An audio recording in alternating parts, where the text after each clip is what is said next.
नमस्कार दोस्तों, good evening.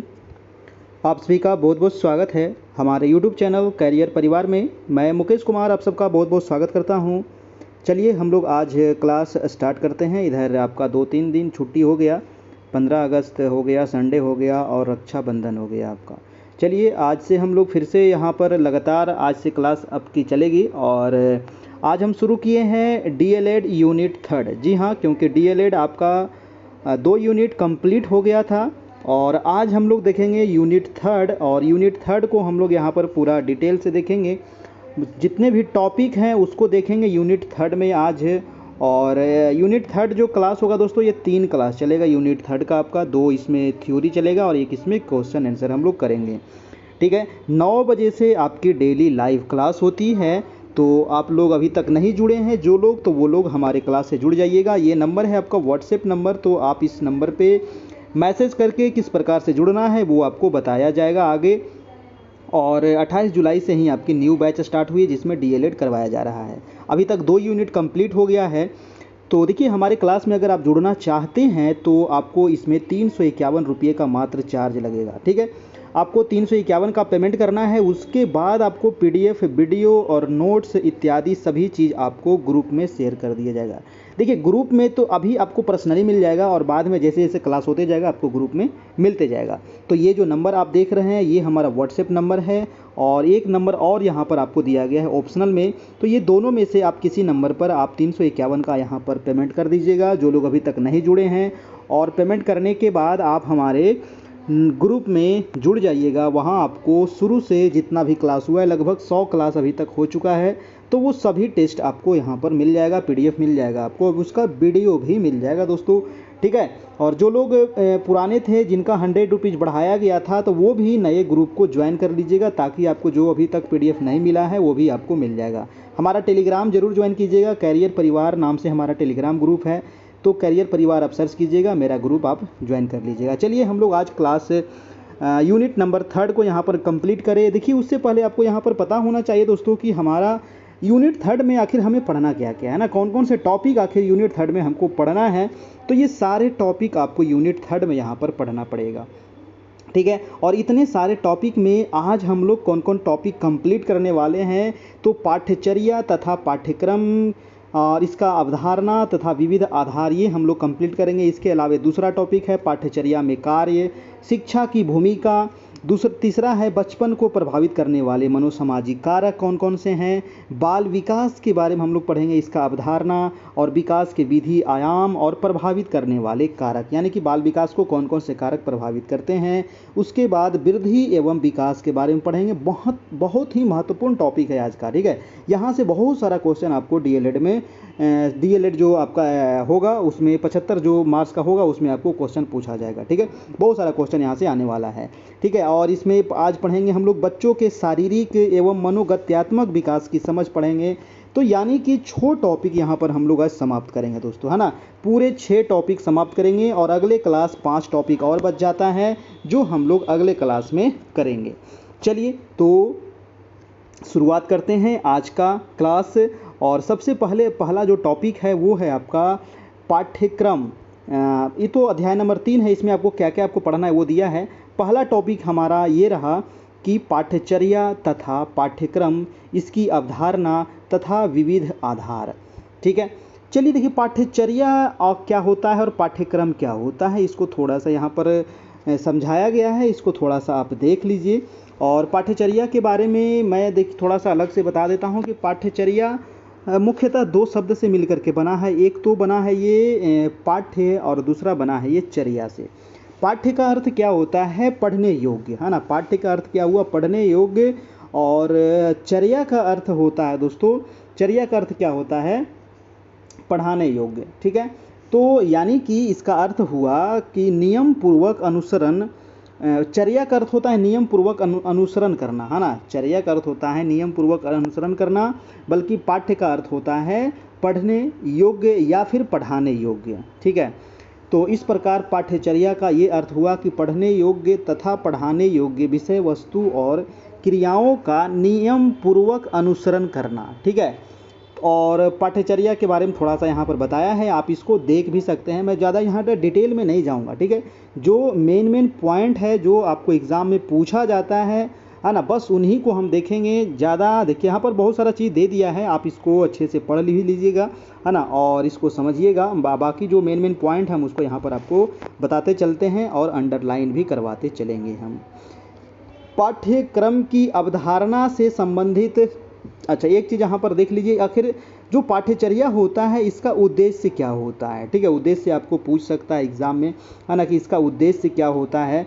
तो पाठ्यचर्या द्वारा शिक्षा के उद्देश्यों की पूर्ति होती है और पाठ्यचर्या ऐसा साधन है जो छात्र तथा अध्यापक को जोड़ता है ना, और जोड़ने का काम करता है।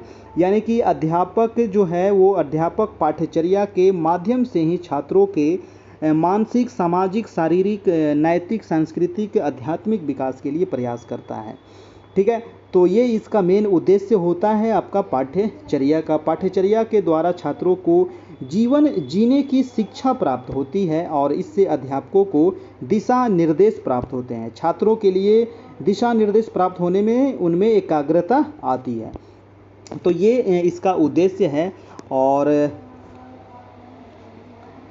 चलिए आगे हम लोग थोड़ा सा कुछ और देख लेते हैं। इसकी अवधारणा में कुछ यहाँ पर महत्वपूर्ण पॉइंट क्या है, तो इसको आप थोड़ा सा देख लीजिए। कह रहा है कि शिक्षक की दृष्टि से और समाज शास्त्रियों के अनुसार, है ना, ये दो चीज़ दिया गया है। शिक्षक की दृष्टि से आखिर पाठ्यक्रम क्या है और समाज शास्त्रियों की दृष्टि से पाठ्यक्रम क्या है, इसका अर्थ क्या होता है। तो आप यहाँ पर थोड़ा सा ध्यान में रखिएगा। शिक्षक की दृष्टि से जो पाठ्यक्रम एक दिशा एवं साधन है जिसका अनुसरण करके शिक्षा के लक्ष्यों को प्राप्त करने का प्रयास किया जाता है, जबकि समाज शास्त्रियों के अनुसार पाठ्यक्रम शब्द का अर्थ उन सभी क्रियाओं एवं परिस्थितियों से होता है जिनका नियोजन एवं संपादन विद्यालय द्वारा बालकों के विकास के लिए किया जाता है। तो ये दोनों के बारे में आप ध्यान रखिएगा। शिक्षक की दृष्टि से पाठ्यक्रम क्या है और समाजशास्त्रियों की दृष्टि से पाठ्यक्रम क्या है, ठीक है। तो ये आपको 2 पॉइंट यहाँ से पूछ सकता है, ठीक है।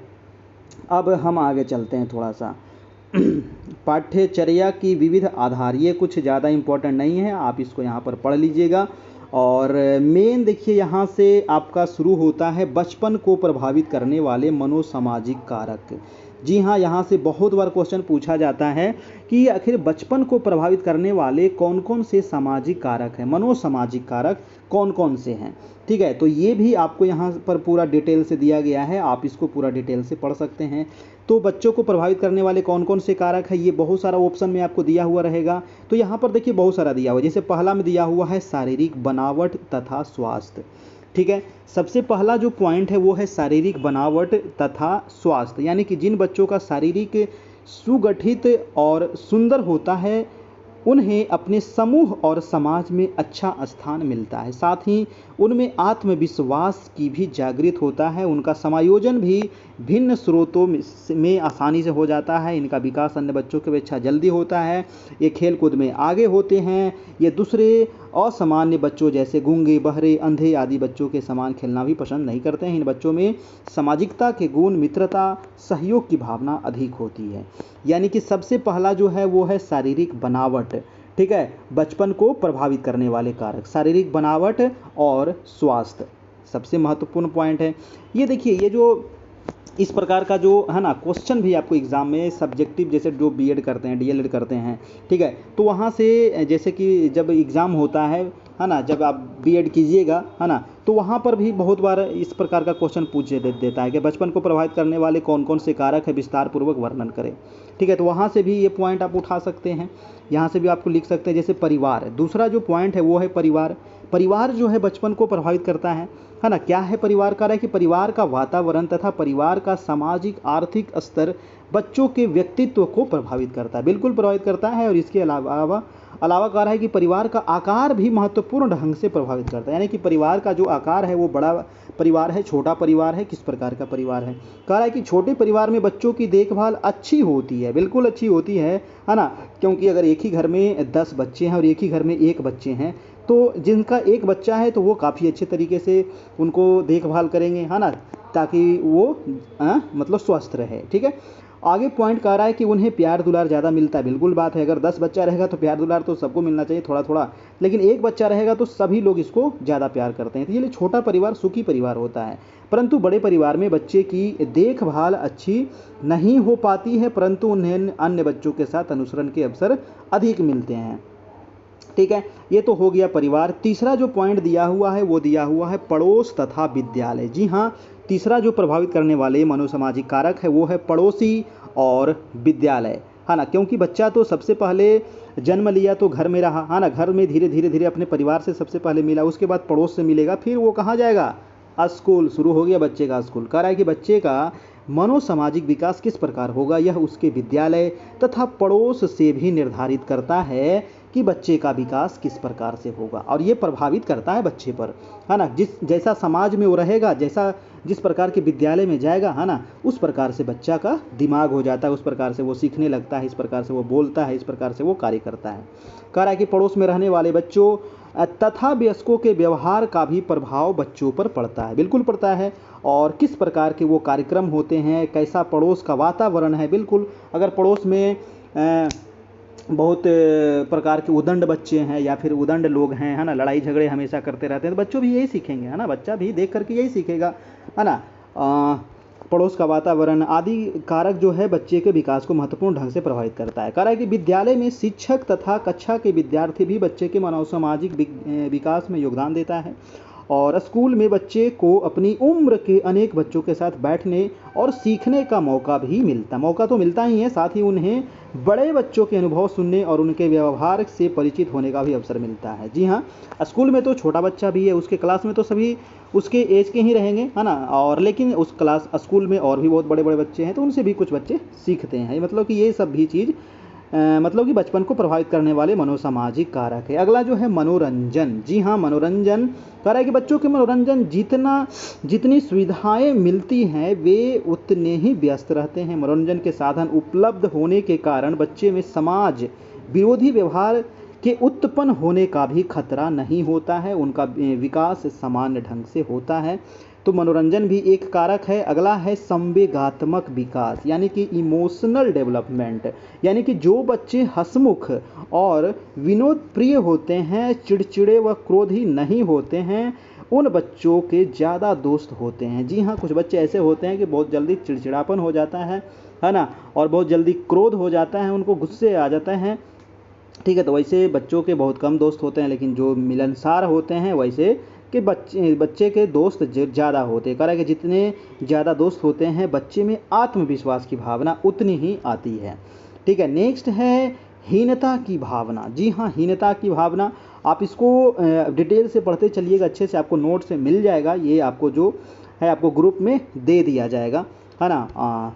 चलिए, नेक्स्ट है कि साथी समूह, है ना, यानी कि पियर्स ग्रुप। कह रहा है कि बालक की मित्र मंडली जितनी बड़ी होती है उसके साथी समूहों की संख्या उतनी ही अधिक होती है, और उसके सामाजिक सांस्कृतिक मूल्यों और प्रतिमानों को सीखने की संभावना उतनी ही अधिक होती है।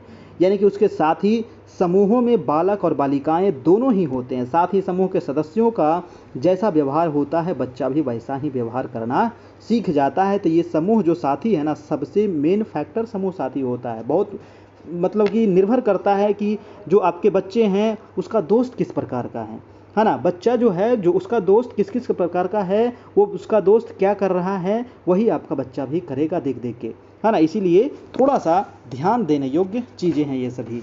ठीक है, चलिए नेक्स्ट टॉपिक है आपका कि बाल विकास। चलिए बाल विकास को हम देख लेते हैं। कह रहा है कि बाल विकास की इसकी अवधारणा और विकास के विविध आयाम, यानी कि विकास के कौन कौन से आयाम हैं और इसको प्रभावित करने वाले कारक कौन कौन से हैं। यानी बाल विकास को प्रभावित करने वाले कारक बहुत इंपॉर्टेंट टॉपिक है, यहाँ से भी 1-2 सवाल आपको पूछा जाता है हमेशा एग्जाम में। ठीक है, तो सबसे पहले यहाँ पर बाल विकास को समझ लीजिए आप, है ना। उसके बाद इसकी बाल विकास का अर्थ को समझ लेंगे, है ना। बाल विकास की आवश्यकता क्या है, बाल विकास का कौन कौन से क्षेत्र हैं, ठीक है, बाल विकास की कौन कौन सी अवस्थाएं हैं। काफ़ी इंपॉर्टेंट टॉपिक है दोस्तों ये वाला। ठीक है, चलिए देखते हैं, इस टॉपिक को क्लियर करते हैं। बाल विकास देखिए विकास क्या होता है, विकास और वृद्धि दोनों अलग अलग चीज़ें हैं, है ना। विकास और वृद्धि दोनों अलग अलग चीज़ें हैं, वृद्धि को भी समझेंगे और विकास को भी समझेंगे। कह रहा है कि विकास क्या है, तो एक सार्वभौमिक प्रक्रिया है जो संसार के प्रत्येक जीव में पाई जाती है। प्रत्येक जीव क्या होता है, जन्म लेता है, फिर धीरे धीरे बड़ा होता है, फिर बूढ़ा होता है, मर जाता है। ठीक है, कह रहा है कि विकास की यह प्रक्रिया गर्भधारण से लेकर के मृत्यु पर्यंत किसी न किसी रूप में चलते रहती है। यानी कि विकास का मतलब हो गया आपका मानसिक विकास, है ना, आपका मानसिक विकास, ये विकास की बात कर रहा है, यानी कि आपकी लंबाई चौड़ाई की विकास। ठीक है, कह रहा है कि इसकी गति कभी तीव्र और कभी मंद होती है। जब बच्चा जन्म लेता है और फिर धीरे धीरे बड़ा होता है तो बाल्यावस्था में उसका विकास काफ़ी तेज़ी से होता है, फिर थोड़ा सा स्थिर होता है, फिर किशोरावस्था में जाता है तो वहाँ पर थोड़ा सा तेज़ी से बढ़ता है, फिर ये अस्थिर हो जाता है। मतलब कि ये कभी मंद होता है, कभी ये थोड़ा तीव्र होता है। ठीक है, मानसिक विकास की बात ये हो रहा है। कह रहा है कि मानव विकास का अध्ययन मनोविज्ञान की जिस शाखा के अंतर्गत किया जाता है उसे बाल मनोविज्ञान कहा जाता है। तो याद रखिएगा, मानव विकास का अध्ययन किस शाखा में करते हैं, तो बाल मनोविज्ञान के अंतर्गत इसका अध्ययन किया जाता है। परंतु अब मनोविज्ञान की यह शाखा बाल विकास कहलाती है। अब आगे है कि बाल विकास का अर्थ क्या होता है भाई। ठीक है, तो बाल विकास का अर्थ ये है कि बाल विकास मनोविज्ञान की एक शाखा के रूप में विकसित हुआ है और इसके अंतर्गत बालकों के व्यवहार का अध्ययन होता है, स्थितियों, समस्याओं तथा उन सभी कारकों का अध्ययन किया जाता है बाल विकास में। कह रहा है कि जिसका प्रभाव बालक के व्यवहार पर पड़ता है। बाल मनोविज्ञान की परिभाषाएं, अब यहाँ पर कुछ कुछ परिभाषाएं दी गई है जो वेरी वेरी इंपॉर्टेंट है, इसको आप जरूर से ज़रूर याद रखिएगा, ये आपको एग्जाम में पूछा जाता है। बाल विकास की ये परिभाषाएं किसने दिया है, तो जेम्स ड्रेवर के अनुसार, बहुत बार पूछा गया सवाल, क्रो एंड क्रो के अनुसार बहुत ही इंपॉर्टेंट है, और हरलॉक के अनुसार। तीन को यहाँ पर परिभाषाएं दिया गया है, तीन यहाँ पर मनोवैज्ञानिक के द्वारा। तो जेम्स ड्रेवर के अनुसार बाल विकास क्या परिभाषा दिया है, कह रहा है कि बाल मनोविज्ञान मनोविज्ञान की वह शाखा है जिसमें जन्म से परिपक्वता तक विकसित हो रहे मानव का अध्ययन किया जाता है। ठीक है, ये कथन किसका है, ये मतलब कि परिभाषा किसका है, तो James Drever. Crow and crow कह रहा है कि बाल मनोविज्ञान वह वैज्ञानिक अध्ययन है जो व्यक्ति के विकास का अध्ययन गर्भकाल के प्रारंभ से किशोरावस्था की प्रारंभिक अवस्था तक करता है। ये परिभाषा है क्रो एंड क्रो का। और अगला है हरलॉक महोदय के, कह रहा है कि आज बाल विकास में मुख्यतः बालक के रूप, व्यवहार, रुचि और लक्ष्यों में होने वाली उन विशिष्ट परिवर्तनों की खोज पर बल दिया जाता है जो उसके एक विकासात्मक अवस्था से दूसरी विकासात्मक अवस्था में पदार्पण करते समय होते हैं। ठीक है, और इसमें आगे है कि बाल विकास में यह खोज करने का भी प्रयास किया जाता है कि यह परिवर्तन कब होते हैं और इसके क्या कारण हैं, और यह व्यक्तिक या सार्वभौमिक हैं। तो ये है हरलॉक के अनुसार बाल विकास की परिभाषा। तो ये तीनों आप ध्यान में रखना है दोस्तों। ठीक है, चलिए अब हम चलते हैं बाल विकास की आवश्यकताएं, यहाँ पर दिया हुआ है, इसको आप देख लीजिएगा। और बाल विकास का क्षेत्र आप थोड़ा सा देखिए कि कौन कौन से क्षेत्र हैं बाल विकास का, है ना। यानी कि बाल विकास का क्षेत्र दिन प्रतिदिन क्या हो रहा है, बढ़ रहा है। कह रहा है कि बाल विकास विषय के क्षेत्र के अंतर्गत जिन समस्याओं अथवा विषय सामग्री का अध्ययन किया जाता है वह निम्न प्रकार है। यानी कि बाल विकास के अंतर्गत दोस्तों कौन कौन सी समस्या और विषय सामग्री का अध्ययन करते हैं, तो सबसे पहला है वातावरण और बालक, वेरी इंपॉर्टेंट है। कह रहा है कि बाल विकास में इस समस्या के अंतर्गत दो प्रकार की समस्याओं का अध्ययन किया जाता है। प्रथम कौन सा है, प्रथम यह है कि बालक का वातावरण पर क्या प्रभाव पड़ता है, बहुत प्रभाव पड़ता है ना। वातावरण जिस अनुसार से होगा, वातावरण कहने का मतलब हुआ जिस माहौल में बच्चा रहेगा, है ना, जिस प्रकार के आस पड़ोस उसके हैं, है ना, विद्यालय में मित्रगण हैं, तो उसी प्रकार से बच्चा आगे फिर बनते चला जाता है। कह रहा है कि द्वितीय यह है कि वातावरण बालक के व्यवहार, व्यक्तित्व, शारीरिक विकास आदि को किस प्रकार प्रभावित करता है। अतः स्पष्ट है कि बालक का पर्यावरण एक विशेष प्रभावकारी क्षेत्र है ना। यानी कि पर्यावरण में किस प्रकार से वो अपने दोस्त बना रहा है, उसके आस पड़ोस कैसे हैं, उसके परिवार में कौन कौन से हैं, है ना, किस प्रकार से उससे बात करते हैं, किस प्रकार से व्यवहार करते हैं, उसी प्रकार से बच्चा बनता है। फिर दूसरा जो पॉइंट है वो है मानसिक क्रियाएं, कह रहा है कि बाल विकास में बालक की विभिन्न मानसिक प्रक्रियाओं का अध्ययन भी किया जाता है, जैसे कि प्रत्यक्षीकरण, सीखना, कल्पना, स्मृति, चिंतन, साहचर्य आदि। इन सभी मानसिक प्रक्रियाओं का अध्ययन 2 समस्याओं के रूप में किया जाता है। अब ये 2 समस्या है। प्रथम यह है कि विभिन्न आयु स्तरों पर बालक की यह विभिन्न मानसिक प्रक्रियाएं किस रूप में पाई जाती है, इनकी क्या गति है इसका, और दूसरा यह है कि इन मानसिक प्रक्रियाओं का विकास कैसे होता है तथा इसके विकास को कौन कारक प्रभावित करते हैं। तो ये हो गया मानसिक प्रक्रियाएं। नेक्स्ट है कि बालकों की वैयक्तिक भिन्नताओं का अध्ययन, है ना। वैयक्तिक भिन्नता होता है, सभी बच्चे अलग प्रकार से होते हैं, कोई ज़्यादा मोटे होते हैं, कोई ज़्यादा पतले होते हैं, कोई सुडौल होते हैं, कोई लंबे, कोई चौड़े, कोई दुबले, कोई गोरे, कोई काले, है ना। तो इसका भी प्रभाव पड़ता है। कह रहा है कि बाल विकास में वैयक्तिक भिन्नताओं तथा इससे संबंधित समस्याओं का अध्ययन भी किया जाता है। व्यक्तिगत भेदों की दृष्टि से निम्नलिखित तथ्यों का अध्ययन किया जाता है। शरीर की रचना, है ना, शरीर की रचना कैसी है, शरीर की रचना संबंधी भेद, मानसिक योग्यता संबंधी भेद। सभी बच्चे का मानसिक योग्यता एक जैसा तो होता नहीं है, सभी बच्चे की शरीर भी एक जैसा नहीं होता है। सांवेगिक भेद, व्यक्तिगत संवेदी भेद, सामाजिक व्यवहार संबंधी भेद तथा भाषा विकास संबंधी भेद। ठीक है। अगला जो पॉइंट है बाल विकास का मापन, और नेक्स्ट है बाल व्यवहार और अंतः क्रियाएँ, तो इसको भी आप देखते हुए चलिएगा। चलिए हम आगे चलते हैं दोस्तों। और नेक्स्ट है आपका विशिष्ट बालकों का अध्ययन। विशिष्ट बालक के अध्ययन देखिए काफ़ी इंपॉर्टेंट, जो इंपॉर्टेंट रहते हैं मैं उसको थोड़ा सा यहाँ पर एक्सप्लेन कर देता हूँ। विशिष्ट बालक कहने का अर्थ क्या हुआ, विशिष्ट बालक में ना सभी बालक आ जाते हैं। ठीक है, यानी कि कह रहा है कि जब बालक की शारीरिक और मानसिक योग्यताओं और विशेषताओं का विकास दोषपूर्ण ढंग से होता है तो बालक के व्यवहार और व्यक्तित्व में असामान्य के लक्षण उत्पन्न हो जाते हैं। बाल विकास में इन सभी असमानताओं व इन कारणों और गतिशीलता का अध्ययन किया जाता है। विशिष्ट बालक की श्रेणी में कौन कौन से बालक आएंगे, ये क्वेश्चन एग्जाम में पूछा जाता है, कई बार पूछा भी गया है।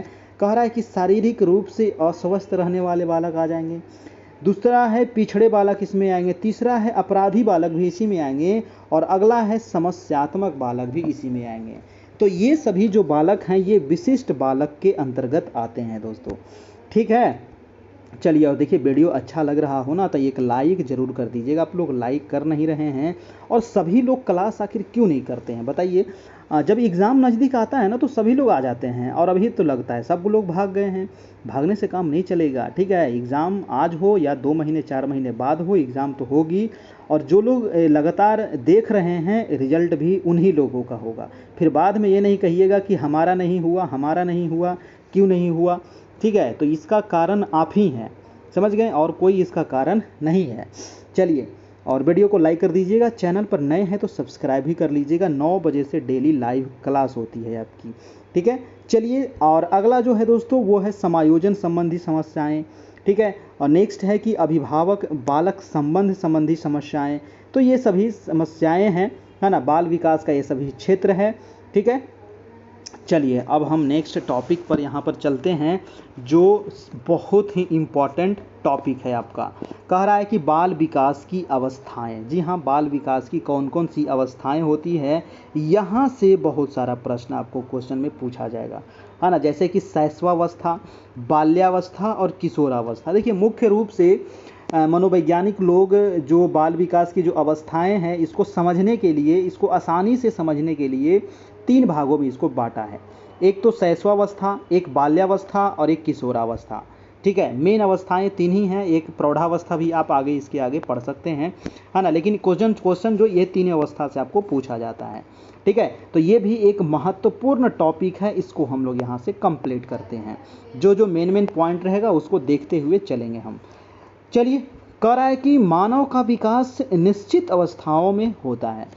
विकास की प्रत्येक अवस्था की विशेषताएं होती है, और मनोवैज्ञानिकों ने अपनी सुविधानुसार, बोले ना, इसको सुविधानुसार विकास को विभिन्न अवस्थाओं में बांट करके उनमें होने वाले परिवर्तनों और विशेषताओं को पहचान करके यह स्पष्ट कर दिया कि बालक का विकास एक अवस्था से दूसरी अवस्था में अचानक नहीं होता है। अचानक थोड़ी होता है कि बाल्यावस्था में सीधा कूद गए, किशोरावस्था में, किशोरावस्था से इधर कूद गए उसमें विकास होने में समय लगता है ना, और सभी को अलग अलग तरीके से बांट दिया गया है कि किशोरावस्था, शैशवावस्था, बाल्यावस्था, किशोरावस्था, है ना, और शैशवावस्था में किस प्रकार बच्चे का विकास हो रहा है, पूरा डिटेल से यहाँ पर आपको दिया गया है। आप इसको पूरा डिटेल से थोड़ा सा पढ़िएगा, है ना। मैं तो यहाँ पर जो भी मेन पॉइंट हम दे देंगे और बाकी ये PDF आपको मिल जाएगा, तो डिटेल से आप एक बार पढ़ लीजिएगा। कह रहा है कि बल्कि विकास की गति स्वाभाविक तथा क्रमशः होती रहती है। इनमें मुख्य रूप से 3 अवस्थाओं में बांटा गया है। जी हाँ, ये 3 अवस्था आपको पता ही है, शैशवा, बाल्या और किशोरावस्था। ठीक है, तो सबसे पहले देखिए थोड़ा सा यहाँ पर सुधार भी आप कर लीजिएगा, है ना। शैशवावस्था का जो उम्र होता है 0 से 6 वर्ष तक, इसको आप कर लीजिएगा। बाल्यावस्था दोस्तों 6 से लेकर के 12 हो जाएगा, और किशोरावस्था 12 से 18 हो जाएगा। ठीक है, यहाँ पर हमें थोड़ा सा लग रहा है मिस्टेक कर दिया है यहाँ टाइपिंग करने में, है ना। 6 से 12 यहाँ पर लिखना चाहिए, और 0 से लेकर के 6 वर्ष तक यहाँ पर लिखना चाहिए शैशवावस्था को। चलिए हम इसको आगे, क्योंकि ये सभी चीज़ मैं आपको सब करवा दिया हूँ, ये सब आप हमारा पीछे जो 85 टेस्ट हम जो आप लोग को लिए थे वो वाला आप ज़रूर देखते रहिएगा ना। फिर से टेस्ट हम लेंगे जैसे ही ये समाप्त हो जाएगा 15-20 दिन में। अब लगातार आपका DLED चलेगा, लगातार अब DLED हम ख़त्म करेंगे, उसके बाद ही हम दूसरा टॉपिक अब शुरू करेंगे। ठीक है, चलिए तो सबसे पहले हम शैशवावस्था के बारे में यहाँ पर पढ़ लेते हैं कि शैशवावस्था में शारीरिक विकास कैसे होता है। दोस्तों बहुत इंपॉर्टेंट है शैशवावस्था। कह रहा है कि शैशवावस्था जीवन की सबसे महत्वपूर्ण अवस्था है। शिशु की शारीरिक विकास जन्म से पूर्व गर्भधारण से ही प्रारंभ हो जाता है। जी हाँ, जब बच्चे जन्म ले लेते हैं उसके पहले ही बच्चा का विकास शुरू हो जाता है ना, जब वो बच्चा माँ के गर्भ में होता है। कह रहा है कि जन्म के बाद शैशवावस्था में विकास में 2 सोपान होते हैं। एक तो जन्म से 3 वर्ष तक, ये कह रहा है 3 से लेकर के 5 वर्ष तक, इसको 6 वर्ष आप कर लीजिएगा, है ना, क्योंकि शैशवावस्था का जो उम्र है 0 से 6 हो जाएगा। यहाँ पर देखिए काफ़ी डिटेल से आपको दिया है, आप यहाँ पर डिटेल से पढ़ सकते हैं, इतना डिटेल में जाने की ज़रूरत नहीं है। शैशवावस्था में यहाँ पर भार दे दिया है, यानी कि वजन कितना होता है बच्चे का, लंबाई उसकी क्या होती है ना, और यहाँ पर उसके सिर का मस्तिष्क, यानी सिर और मस्तिष्क का क्या होता है दोस्तों, यहाँ पर सभी चीज़ डिटेल से आपको यहाँ पर दे दिया है। उसकी हड्डी के बारे में दे दिया है। कह रहा है कि नवजात शिशु की हड्डियाँ छोटी और संख्या में 270 होती है। संपूर्ण शैशवावस्था में ये छोटी, कोमल और लचीली होती है। देखिए यहाँ पर 270 दिया है ना, 200 यानी कि 300 लगभग यहाँ पर हड्डियाँ होता है बच्चों का, है ना। 300 हड्डी होता है जो शैशवावस्था में होता है। फिर धीरे धीरे करके ये हड्डियाँ आपस में जुड़ते चली जाती है और बाद में बच जाती है 206 हड्डी। ठीक है, चलिए, और मांसपेशी के बारे में आपको यहाँ पर दिया है, अन्य अंग के बारे में भी यहाँ पर आपको दे दिया है। तो इसको आप थोड़ा सा डिटेल से पढ़ लीजिएगा। हम इसको थोड़ा सा यहाँ पर शॉर्ट में निकलते हैं, है ना। शैशवावस्था में ये शारीरिक विकास के बारे में दिया है। अब जो अगला पॉइंट है वो है बाल्यावस्था में शारीरिक विकास। हाँ, जी हाँ, बाल्यावस्था यानी कि 6 से लेकर के 12। देखिए यहाँ पर 6 से 12 लिखा है, 6 से 12 ऊपर कर लीजिएगा दोस्तों। बाल्यावस्था जो होता है 6 से लेकर के 12 वर्ष तक होता है। कह रहा है कि बाल्यावस्था जो जीवन का अनोखा काल होता है, ये अवस्था 6 से 12 वर्ष तक मानी जाती है। ये क्वेश्चन पूछा जाता है ना, तो ये आप ध्यान में रखना है। कह रहा है कि बाल्यावस्था के प्रथम 3 वर्षों में, यानी कि 6 से 9 वर्षों में शारीरिक विकास तीव्र गति से होता है। ये क्वेश्चन एग्जाम में पूछा जाता है कि बाल्यावस्था में तीव्र गति से विकास कब होता है। तो जो प्रथम 3 वर्ष होता है उसमें बाल्यावस्था में शारीरिक विकास थोड़ा तीव्र होता है, और जब 9 से लेकर के 12 वर्ष तक थोड़ा सा विकास धीमी हो जाता है। ठीक है, तो ये तो हो गया बाल्यावस्था की। बाल्यावस्था के बाद जाइएगा किशोरावस्था। तो किशोरावस्था में भी यही रूल लागू होता है। किशोरावस्था में भी जो प्रथम 3 वर्ष होता है ना, जैसे कि 12 से 18 होता है किशोरावस्था, तो 12, 13, 14, है ना, 15 तक बच्चा का जो विकास होता है वो काफ़ी तीव्र होता है। उसके बाद थोड़ा सा उसका धीमा हो जाता है। ठीक है, चलिए, तो यहाँ पर आप ये समझ लिए, और बाल्यावस्था का यहाँ पर आपको दे दिया है, इसका भार के बारे में, है ना, इसके लंबाई के बारे में आप इसको पढ़ लीजिएगा, इसके हड्डी के बारे में, और दांत के बारे में भी दे दिया है दोस्तों। और हाँ, तो ये फिर कभी कभी ये पूछ लिया जाता है कि अस्थाई दांत जो होता है बच्चों में ये कब निकल जाता है। तो 12 से 13 वर्ष की अवस्था तक सभी अस्थाई दांत निकल आते हैं। तो कुछ कुछ पॉइंट है यहाँ पर, आप नोट जरूर कीजिएगा। और है यहाँ पर मांसपेशी के बाद है अन्य अंगों का विकास। चलिए ठीक है, अब हम देखेंगे किशोरावस्था में शारीरिक विकास दोस्तों, है ना। किशोरावस्था में कह रहा है कि किशोरावस्था जो होता है वो जीवन का सबसे कठिन काल होता है। जी हाँ, ये क्वेश्चन भी पूछा जाता है ना। जीवन की सबसे कठिन काल जो है वो किशोरावस्था ही है। किशोरावस्था में ये परिवर्तन की अवस्था कहलाती है। क्वेश्चन पूछा जाता है किस अवस्था को परिवर्तन की अवस्था कहते हैं, तो किशोरावस्था को। किशोरावस्था में बालक तथा बालिकाओं के विकास जो है वो तीव्र गति से होता है। उसका शारीरिक विकास है ना, उसकी आवाज़ में चेंजिंग हो जाता है। किशोरावस्था में ही बच्चे की आवाज़ में क्या होता है, चेंजिंग आता है। जैसे ही 12, 13, 14 साल के बच्चा होता है ना, तो उसका आवाज़ जो होता है बचपन वाला आवाज़ वो चेंज हो जाता है। कह रहा है कि बालकों में तीव्रतम वृद्धि का समय 14 वर्ष की आयु तक तथा बालिकाओं में 11 से 18 आयु तक होता है आपको यहाँ पर। ठीक है, चलिए अब यहाँ पर जो किशोरावस्था में लंबाई एवं भार के बारे में आपको दिया है कि कितनी लंबाई होनी चाहिए और कितनी भार होती है। सिर और मस्तिष्क के बारे में दिया है कि इसका वजन कितना होना चाहिए, तो कह रहा है कि इस अवस्था में सिर और मस्तिष्क का विकास जारी रहता है। 15 या 16 वर्ष की आयु में सिर लगभग पूर्ण विकसित हो जाता है एवं मस्तिष्क का भार 1200 से 1400 ग्राम के मध्य हो जाता है। हड्डी के बारे में दिया है कि हड्डियों में पूर्ण मजबूती आ जाती है और कुछ छोटी हड्डियाँ एक दूसरे से जुड़ जाती है इस अवस्था आते आते। ठीक है, अन्य अंगों का विकास, विभिन्न ग्रंथियों का विकास भी हो जाता है इस जैसे कि विभिन्न ग्रंथियों के विकास में, जैसे कि यहाँ पर इसको पढ़ लेते हैं। कह रहा है कि किशोरावस्था में विभिन्न परिवर्तनों का आधार अंतःस्रावी ग्रंथियाँ होती है, जिनमें पिट्यूटरी, थायराइड, एड्रीनल ग्रंथियाँ मुख्य होती हैं। इन ग्रंथियों के स्राव जो होता है वो शारीरिक, मानसिक और भावात्मक विकास को प्रभावित करता है तथा इस अवस्था में बच्चे खेलकूद तथा अन्य क्रियाओं में अधिक सक्रिय हो जाते हैं। वे अपने काम स्वयं करने लगते हैं तथा दूसरों पर निर्भर नहीं रहते हैं।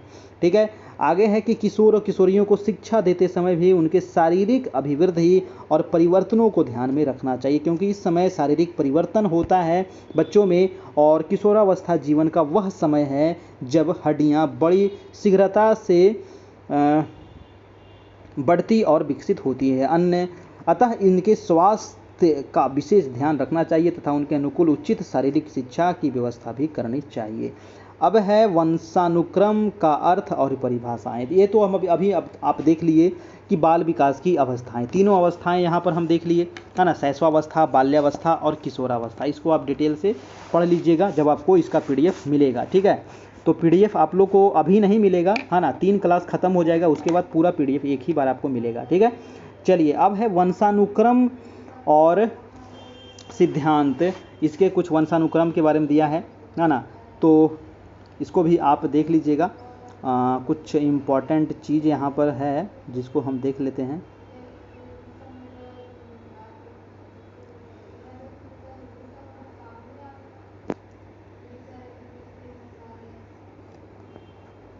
हाँ, वुडवर्थ के शब्दों में कहाँ गया, ये देखिए वुडवर्थ के शब्दों में दोस्तों वंशानुक्रम के बारे में क्या बताया गया है, ये आपका इम्पोर्टेंट है। जेम्स ड्रेवर के शब्दों में ये भी आपका इम्पोर्टेंट है। तो जेम्स ड्रेवर के अनुसार और वुडवर्थ के अनुसार क्या दिया हुआ है, कह रहा है कि वंशानुक्रम में वे सभी बातें आ जाती है जो जीवन का आरंभ करते समय, जन्म के समय नहीं वरन गर्भाधान के समय, जन्म से लगभग 9 माह पूर्व व्यक्ति में उपस्थित था। तो ये दिया हुआ आनुवंशिकता के बारे में वुडवर्थ के अनुसार। और जेम्स ड्रेवर के अनुसार कह रहा है कि माता पिता की विशेषताओं का संतानों में हस्तांतरण होना वंशानुक्रम है। तो वंशानुक्रम का ये परिभाषा यहाँ पर दिया हुआ दोस्तों वुडवर्थ और जेम्स ड्रेवर के अनुसार। तो ये भी आपको यहाँ से नोट कर लीजिएगा। ठीक है, वंशानुक्रम के बारे में और भी यहाँ पर दिया हुआ है, वंशानुक्रम की क्या क्या प्रक्रियाएँ हैं ये आप देख लीजिएगा। ठीक है, संयुक्त कोष के बारे में, गुणसूत्र के बारे में, हाँ गुणसूत्र से संबंधित कभी कभी पूछा जाता है कि इसमें कितनी जोड़ी गुणसूत्र होते हैं दोस्तों, तो यहाँ पर 23 जोड़ी होती है, यानी कि टोटल 46 होता है तो 23 जोड़ा होता है, तो ये भी आप ध्यान में रखिएगा। ठीक है, चलिए पितरक है। चलिए वंशानुक्रम के सिद्धांत और नियम है ना, वंशानुक्रम के कौन कौन से सिद्धांत हैं और उसके नियम, बहुत सारे नियम हैं। जैसे कि बीज कोष की निरंतरता का नियम, मैं यहाँ पर डिटेल से नहीं जाऊँगा, बस यहाँ पर ऊपर मैं चलूँगा है ना। और समानता का नियम है, आपका विभिन्नता का नियम है। ठीक है, इसको आप थोड़ा सा पढ़ लीजिएगा। प्रत्यागमन का नियम है। नेक्स्ट है अर्जित गुणों के संक्रमण का नियम है और मेंडल का नियम है ना। मेंडल वाला थोड़ा सा आप डिटेल से देखिएगा यहाँ पर है ना, मेंडल वाला आपको एग्जाम में पूछा जाता है, वंशानुक्रम वाला। ठीक है, उसके बारे में थोड़ा सा यहाँ पर आपको अच्छा से दे दिया है। बाल विकास का वंशानुक्रम पर प्रभाव। चलिए अब हम देख लेते हैं दूसरा टॉपिक, बाल विकास पर वंशानुक्रम का क्या प्रभाव पड़ता है, ये है ना। बाल विकास पर वंशानुक्रम का क्या प्रभाव पड़ता है। वंशानुक्रम मतलब क्या हुआ, आपके जो वंश हैं यानी आपके जो माता पिता हैं, है ना, उसका क्या प्रभाव पड़ता है आप पर, है ना, बच्चे पर क्या भी प्रभाव पड़ता है। तो सबसे पहले यहाँ पर दिया है कि बालक के व्यक्तित्व के प्रत्येक पहलू पर वंशानुक्रम का प्रभाव पड़ता है। बिल्कुल पड़ता है। जिस प्रकार से माता पिता होते हैं, माता पिता का शारीरिक बनावट होता है ना, तो थोड़ा बहुत उसका अंश आ जाता है बच्चा पर, है ना।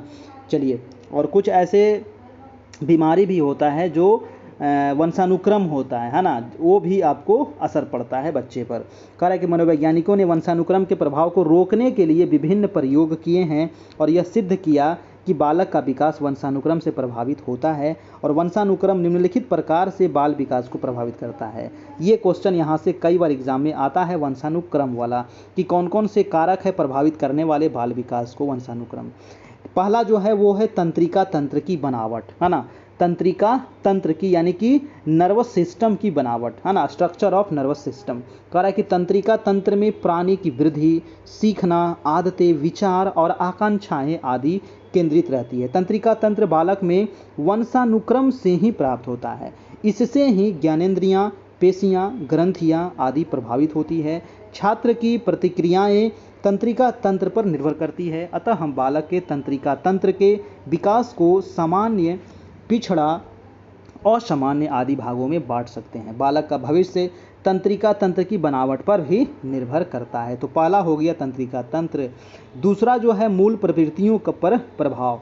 जी हाँ, बच्चे की जो मूल प्रवृत्ति है उस पर भी प्रभाव पड़ता है वंशानुक्रम का। जी हाँ, तो ये भी आप याद रखिएगा कौन कौन से हैं, है ना। मूल प्रवृत्तियों पर प्रभाव हो गया। पहला जो था वो तंत्रिका तंत्र की बनावट, ये ऑप्शन में दिया जाता है ना, ऑप्शन में दिया जाता है छांटने के लिए। और मूल प्रवृत्ति क्या है, जैसे कि मूल प्रवृत्ति यहाँ पर संवेग दिया हुआ, जैसे कि निवृत्ति का मतलब क्या हुआ, घृणा करना, पलायन मतलब भय, युयुत्सा मतलब क्रोध, जिज्ञासा माने आश्चर्य, और आत्मगौरव यानी मतलब कि सकारात्मक आत्मानुभूति। नेक्स्ट जो प्रभाव पड़ेगा वो है बुद्धि पर प्रभाव पड़ेगा। जी हाँ, वंशानुक्रम का जो प्रभाव पड़ेगा वो बुद्धि पर, यानी कि मनोवैज्ञानिकों ने अपने प्रयोगों में यह स्पष्ट कर दिया कि वंशानुक्रम के द्वारा ही छात्र में बुद्धि आती है। जी हाँ, यानी कि आपके जो माता पिता हैं, है ना, उसी के अनुसार आप में भी बुद्धि आएगा। कह रहा है कि अतः बुद्धि को जन्मजात माना जाता है। स्पीयरमैन ने बुद्धि में विशिष्ट एवं सामान्य तत्वों को वंशानुक्रम की देन माना है। बालक की बुद्धि वंशानुक्रम से ही निश्चित होती है। दोस्तों, ये भी आप याद रखिएगा। अगला है स्वभाव पर प्रभाव। जी हाँ, स्वभाव का भी प्रभाव पड़ता है। आपके माता पिता का जैसा स्वभाव होगा आपका भी स्वभाव उसी प्रकार से हो सकता है। देखिए, ये निश्चित नहीं है लेकिन ये हो सकता है। ठीक है, कह रहा है कि बालक के स्वभाव का प्रकटीकरण उसके माता पिता के स्वभाव के अनुकूल होता है। यदि बालक के माता पिता मीठा बोलते हैं तो उसका स्वभाव भी मीठा बोलने वाला ही होता है। और इसी प्रकार से क्रोधी और निर्दयी स्वभाव वाले माता पिता के बालक भी निर्दयी एवं क्रोधी ही होते हैं। इसीलिए ध्यान रखना है। कह रहा है कि सेल्डन महोदय ने मानव स्वभाव का अध्ययन कर उन्हें 3 भागों में बांटा है। और ये 3 भाग कौन कौन से हैं, तो पहला जो भाग है वो है सोमेटोटोनिया, और दूसरा है विसेरोटोनिया, और तीसरा है सेरेब्रोटोनिया। अब ये क्या क्या है, कह रहा है कि इस प्रकार के स्वभाव के व्यक्ति, यानी कि सोमेटोटोनिया में कह रहा है किस प्रकार के स्वभाव के जो व्यक्ति होते हैं, ये महत्वाकांक्षी, क्रोधी, निर्दयी, सम्मान प्रिय, दृढ़ प्रतिज्ञ होते हैं दोस्तों। और विसेरोटोनिया जो होता है, इस स्वभाव के व्यक्ति जो होता है वो समाज प्रिय होता है, आराम पसंद होता है, हंसमुख होता है, स्वादिष्ट भोजन में रुचि रखने वाला होता है। तो ये तो सबसे अच्छा है। और सेरेब्रोटोनिया में होता है कि इस स्वभाव के व्यक्तित्व जो होता है वो चिंतनशील होता है, एकांत प्रिय होता है, नियंत्रण पसंद होता है और विचारशील होता है। तो ये 3 भाग यहाँ पर बांटा गया है दोस्तों वैज्ञानिकों के अनुसार। चलिए, अगला है शारीरिक गठन। जी हाँ, शारीरिक गठन ये भी वंशानुक्रम से प्रभावित होता है ना। यानी कि जिस प्रकार से आपके माता पिता की लंबाई चौड़ाई होती है उसी प्रकार से बच्चे भी उस पर निर्भर करता है दोस्तों। तो ये शारीरिक बनावट भी काफ़ी इम्पोर्टेंट है। ये सब आपको ऑप्शन में दिया हुआ रहेगा, है ना। शारीरिक बनावट के मतलब ये हुआ उसका लंबाई हो गया, रंग हो गया, स्वास्थ्य हो गया, ये सब चीज़ आपका। ठीक है, चलिए अब है यहाँ पर देखिए दे रहा है कि क्रेस्मर महोदय ने एक अध्ययन कर शारीरिक गठन के आधार पर संपूर्ण मानव जाति को 3 भागों में बांटा है। 3 भाग कौन कौन से हैं? पिकनिक, एथलेटिक और एस्थेनिक। तो ये भी 3 भाग यहाँ से आप ध्यान में रखिएगा, ठीक है। अगला है व्यावसायिक योग्यता पर प्रभाव, ठीक है। तो व्यावसायिक योग्यता पर भी प्रभाव पड़ता है। और नेक्स्ट है दोस्तों, और लास्ट है, वो है सामाजिक स्थिति पर प्रभाव, ठीक है। तो इतने सारे प्रभाव पड़ते हैं वंशानुक्रम के, है ना, बच्चों पर आपका, ठीक है। चलिए, तो ये हम लोग देख लिए अभी वंशानुक्रम वाला क्या क्या प्रभाव पड़ता है बच्चा पर। अब नेक्स्ट टॉपिक यहाँ पर क्या है? वातावरण। वातावरण यानी कि बाल विकास पर वातावरण का क्या प्रभाव पड़ता है, ठीक है। चलिए, कह रहा है कि वातावरण मतलब क्या होता है। वातावरण के लिए पर्यावरण शब्द का भी प्रयोग किया जाता है। वातावरण मतलब पर्यावरण लोग समझ जाते हैं, ठीक है ना। यानी कि पर्यावरण जो होता है वो 2 शब्दों से मिलकर के बनता है। एक तो परि जोड़ आवरण। परि का अर्थ होता है चारों ओर, और आवरण का अर्थ होता है ढकने वाला, यानी कि चारों ओर से ढकने वाले क्षेत्र को ही क्या कहेंगे? वातावरण कहेंगे या फिर पर्यावरण कहेंगे, ठीक है। यानी कि आपके पास जितने भी लोग हैं, है ना, वो क्या है? सब पर्यावरण के अंतर्गत आ रहे हैं। अब यहाँ पर आगे कह रहा है, कुछ परिभाषाएं दिया गया है दोस्तों। ये परिभाषा आपको बीच बीच में याद रखना पड़ेगा, क्योंकि ये परिभाषा 1-2 एग्जाम में 2-4 जरूर पूछा जाएगा एग्जाम में, ठीक है। और यहीं से पूछा जाएगा। तो वुडवर्थ के शब्द में कह रहा है कि वातावरण में वह बाह्य तत्व आ जाते हैं जिन्होंने व्यक्ति को जीवन आरंभ करने के समय से प्रभावित किया है। और दूसरा है जिस बर्ट के शब्दों में कि वातावरण वह हर वस्तु है जो किसी अन्य वस्तु को घेरे हुए है और उस पर सीधे अपना प्रभाव डालती है। तो ये वातावरण के कुछ यहाँ पर परिभाषाएं दिया गया है, जिसको आपको याद में रखना है दोस्तों, वुडवर्थ के शब्द में और जिस बर्ट के शब्द में, ठीक है। चलिए, अब जो अगला पॉइंट है वो है बाल विकास पर वातावरण का प्रभाव। बाल विकास पर वातावरण का क्या प्रभाव पड़ता है ना, और कौन कौन से प्रभाव पड़ते हैं ये आपको यहाँ से देखना है। चलिए, तो हम इसको समाप्त करते हैं। अभी और भी यहाँ पर टॉपिक बचा हुआ है, अभी आप लोग को यहाँ से भागना नहीं है, ठीक है। अभी बहुत सारा टॉपिक यहाँ से बचा हुआ है, अभी आधा भी समाप्त नहीं हुआ है। बाल विकास पर वातावरण का प्रभाव कह रहा है कि बालक के व्यक्तित्व के प्रत्येक पहलू पर भौगोलिक, सामाजिक और सांस्कृतिक वातावरण का प्रभाव पड़ता है। बिल्कुल पड़ता है बच्चे पर। और वंशानुक्रम के साथ साथ वातावरण का भी प्रभाव बालक के विकास पर पड़ता है।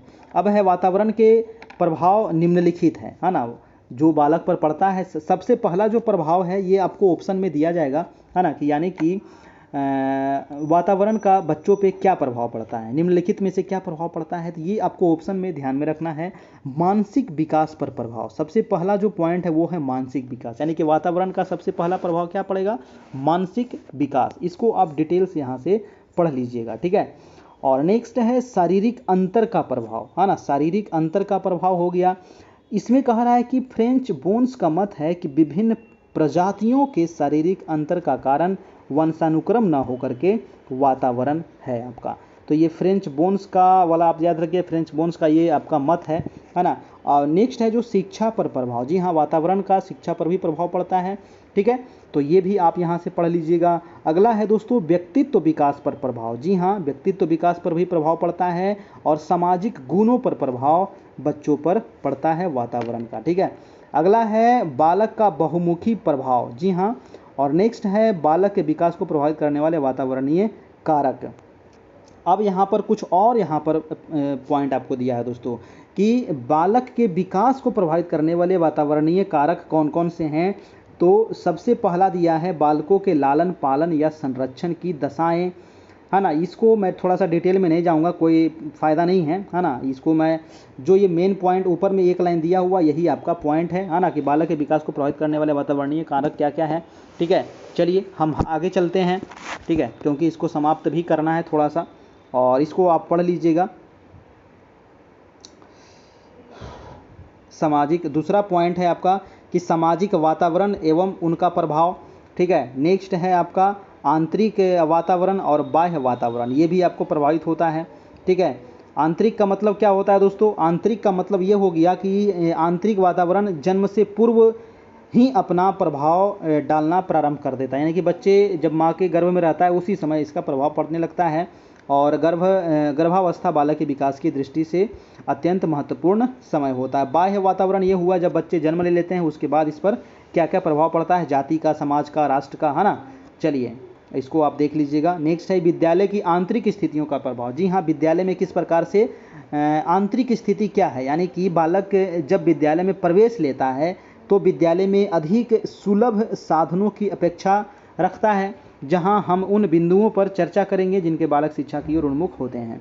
अब यहाँ पर कुछ कुछ और दिया है। विद्यालय का वातावरण, समय विभाजक चक्र, ध्यान में रखिएगा, संचार माध्यमों का प्रभाव, जनसंचार का माध्यम, कक्षा कक्ष में जनसंचार माध्यमों की उपयोगिता।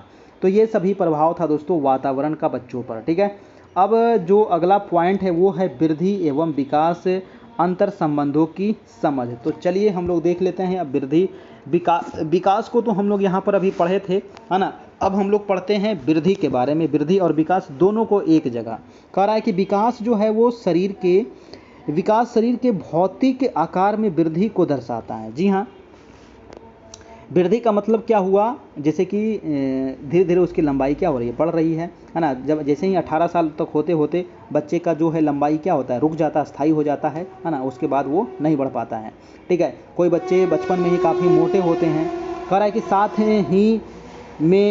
ही में वे एक व्यक्ति की शारीरिक, बौद्धिक, भावात्मक और सामाजिक भलाई को दर्शाता है। 5 वर्ष की आयु को जन्म की प्रारंभिक आयु कहा जाता है और इस दौरान बच्चों में बुनियादी मानसिक और शारीरिक विकास होता है।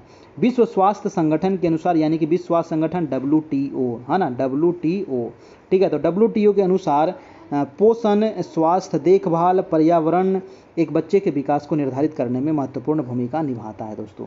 अगला है कि भारत में हम बच्चों के विकास के लिए WHO चाइल्ड ग्रोथ स्टैंडर्ड 2006 का इस्तेमाल करते हैं और कमियों की जांच करने के लिए बच्चों के विकास की निगरानी करना महत्वपूर्ण है। जी हाँ, बच्चे का विकास किस प्रकार से हो रहा है ये WHO इसका निर्धारण भी करता है ना। चलिए अब हम देखेंगे वजन। वजन के बारे में, यानी कि जब यहाँ पर विकास और वृद्धि देख रहे हैं तो वजन तो देखना जरूरी है ना। बच्चे का वजन, बच्चे की लंबाई, तो वजन को एक बच्चे में वृद्धि का सबसे सटीक उपाय माना गया है, क्योंकि कुछ 100 ग्राम के परिवर्तन को भी दर्ज किया जा सकता है। यह बॉडी मांस को इंगित करता है। बचपन की रुग्णता के कारण पोषण की स्थिति में छोटे से बदलाव के प्रति संवेदनशील। चलिए अब यहाँ पर ऊंचाई के बारे में दिया हुआ है, विकास की निगरानी के बारे में दिया हुआ है। तो ये सभी आ गया विकास एवं वृद्धि एवं विकास में आपका।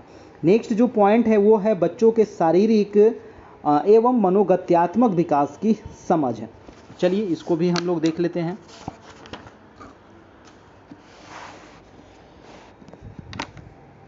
और यहाँ पर भी बहुत सारा आपको पॉइंट मिलेगा जो आपको काफ़ी इम्पॉर्टेंट है। ये जो टॉपिक है ना, ये भी आपको बहुत ही इम्पॉर्टेंट टॉपिक है। बच्चों के शारीरिक, मनोगत्यात्मक और विकास की समझ है। सबसे पहले देखेंगे बालक की शारीरिक विकास के बारे में, ठीक है। सबसे पहले देखेंगे बालक के शारीरिक विकास के बारे में। देखिए शारीरिक विकास के अंतर्गत क्या क्या आ जाएगा, शरीर की रचना आ जाएगा, स्नायु मंडल आ जाएगा, मांसपेशीय वृद्धि, अंतःस्रावी ग्रंथियाँ, ये सभी आ जाएगा शारीरिक विकास के अंतर्गत आपका, ठीक है। आप इसको डिटेल से यहाँ पर पढ़ लीजिएगा। चलिए हाँ, मनुष्य के विकास क्रम को निम्नलिखित अवस्थाओं में विभाजित किया गया है। ये जो अवस्था है, ये अवस्था आप यहाँ से ध्यान में रखिएगा। और ये अवस्था में मैं कुछ यहाँ पर चेंजिंग कर देता हूँ, जैसे कि भ्रूणावस्था हो गया आपका जन्म से पूर्व, जब बच्चे माँ के गर्भ में रहता है उसको भ्रूणावस्था कहा जाता है आपका, है ना। ये जन्म से पूर्व होता है, ठीक है। शैशवावस्था जो होता है जन्म से लेकर के 5 से 6 वर्ष तक, है ना, 5 से 6 वर्ष तक माना जाता है यहाँ पर, ठीक है। बाल्यावस्था होता है दोस्तों 6 से 12 वर्ष तक, इसको कर लीजिएगा, 6 से 12 वर्ष तक हो गया। किशोरावस्था 12 से 18 वर्ष तक होता है और प्रौढ़ावस्था यहाँ पर 35 वर्ष से लेकर के 60 वर्ष तक आपको दिया हुआ है। तो ये आपको सजाने के लिए कभी कभी दे दिया जाता है उम्र, और एक साइड आपको दिया हुआ रहेगा अवस्था, ठीक है। तो ये सजाने के लिए आप याद रखिएगा। सबसे पहले है जन्म से पूर्व शारीरिक विकास। जितने भी अवस्थाएं हैं उसको यहाँ पर हम देखने वाले हैं। तो जन्म से पूर्व, है ना, जन्म से पूर्व शारीरिक विकास, यानी कि वो भ्रूणावस्था में है ना। बच्चे जब क्या है, माँ के गर्भ में है, उस समय भी आपको बच्चे का विकास हो रहा है। उसके बारे में आपको यहाँ पर काफ़ी डिटेल में दिया है, इसको आप पढ़ लीजिएगा, ठीक है। तो बहुत ही डिटेल में दिया है ना। अगर इतना डिटेल में चलेंगे तब तो फिर बहुत दिन चल जाएगा क्लास आपका दोस्तों, ठीक है। चलिए हाँ, यहाँ पर देखिए कुछ मेन पॉइंट दे दिया है, एक जगह कलेक्शन करके कह रहा है कि भ्रूणावस्था के दौरान शरीर के विभिन्न अंगों की लंबाई में अनुपात। ठीक है, जब शरीर का अंग 8 सप्ताह का भ्रूण होगा, 20 सप्ताह का भ्रूण और 40 सप्ताह का भ्रूण के अनुसार यहाँ पर दिया हुआ दोस्तों सिर, धड़ और पैर किस प्रकार से उसका विकास होगा, लंबाई, है ना। तो ये आप देख लीजिएगा। भ्रूणावस्था 4 दृष्टियों से महत्वपूर्ण मानी जाती है।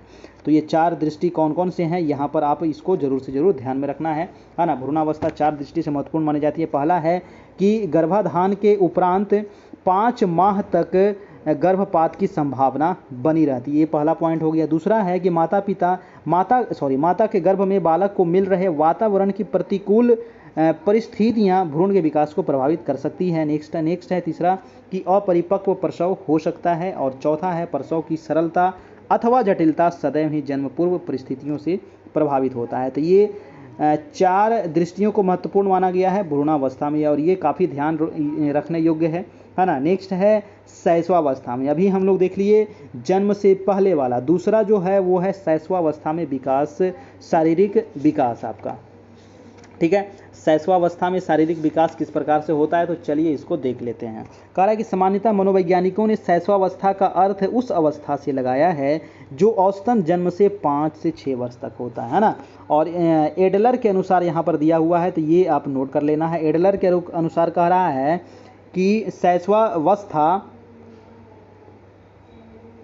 यहाँ पर कुछ छूट तो नहीं रहा है ना, देखने दीजिए हमको थोड़ा सा।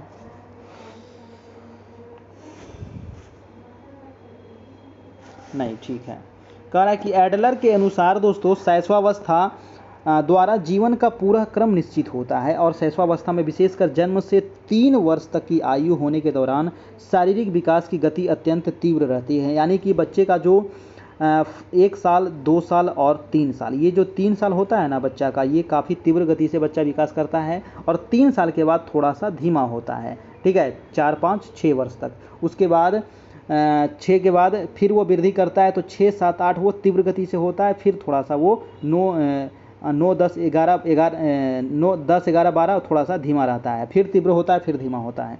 तो ये आपको चलते रहता है। कह रहा है कि शैशवावस्था में होने वाले शारीरिक विकास को संबंधित कुछ महत्वपूर्ण तथ्य यहाँ पर दिया गया है ना। कोमल अंग, लंबाई और भार कितना होना चाहिए, ये आपको सभी चीज़ दे दिया है। यहाँ पर देखिए दोस्तों दिया हुआ कि शैशवावस्था में बालक एवं बालिकाओं की औसत लंबाई कितनी होनी चाहिए, है ना। तो कितनी सेंटीमीटर होनी चाहिए आप यहाँ से देख सकते हैं। आप अपने बच्चे की लंबाई के भी यहाँ पर आप देख सकते हैं। ठीक है, आयु आपको दे दिया है। जन्म के समय 3 माह का बच्चा, 6 माह, 9 माह, 1 वर्ष, 2 वर्ष, 3 वर्ष, 4 वर्ष, 5 वर्ष, 6 वर्ष, है ना। यहाँ पर ऊपर बालक है, नीचे बालिकाएँ का आपको दे दिया गया है ना। चलिए, तो यहाँ से आप मिला लीजिएगा, है ना। चलिए, नेक्स्ट है आपका आगे हम चलते हैं। अब आगे दिया हुआ है कि शैशवावस्था में बालक तथा बालिकाओं का औसत भार। अभी हम देखें दोस्तों लंबाई के बारे में, है ना, कि शैशवावस्था में लंबाई कितना होगा बालक और बालिकाओं का। अब है कि यहाँ पर औसत भार कितना होगा, है ना। तो बालक का कितना होगा और बालिकाओं का कितना होगा। जन्म के समय कितना होगा, है ना, तो बालक का कितना होता है और बालिका का कितना होता है। 3 माह के बाद 6 माह, 9 माह, यहाँ पर आपको 6 वर्ष तक दिया हुआ है, क्योंकि 6 वर्ष तक होता है शैशवावस्था।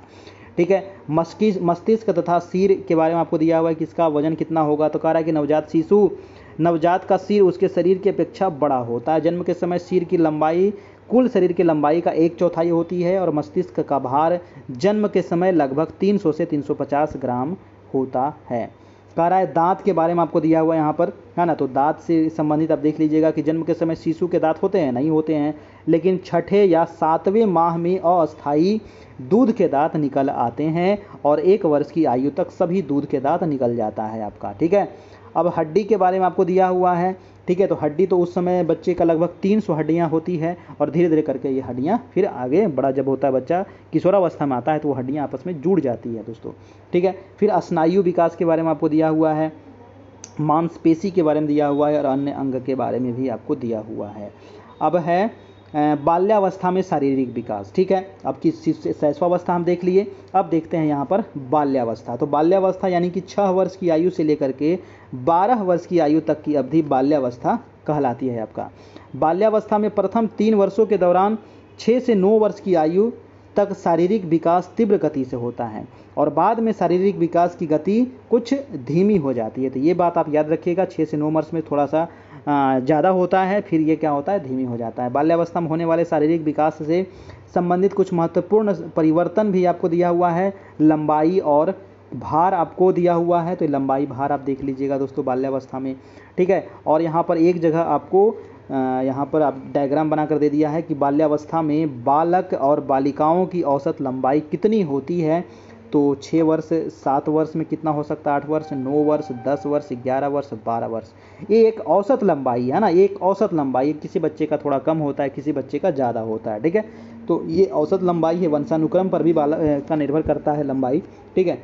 तो यहाँ से आप देख लीजिएगा इसको। अगला जो है ये तो लंबाई वाला था, अब है भार, है ना। बालक और बालिकाओं का यहाँ पर भार दे दिया है, औसत भार, ठीक है, कि 6 वर्ष में कितना होगा, 7 में कितना होगा, 8 में कितना होगा, 9, 10, 11, 12 में कितना होगा बालक का और बालिकाओं का आपका, ठीक है। सिर और मस्तिष्क के बारे में दिया हुआ है, दांत के बारे में दिया हुआ है दोस्तों।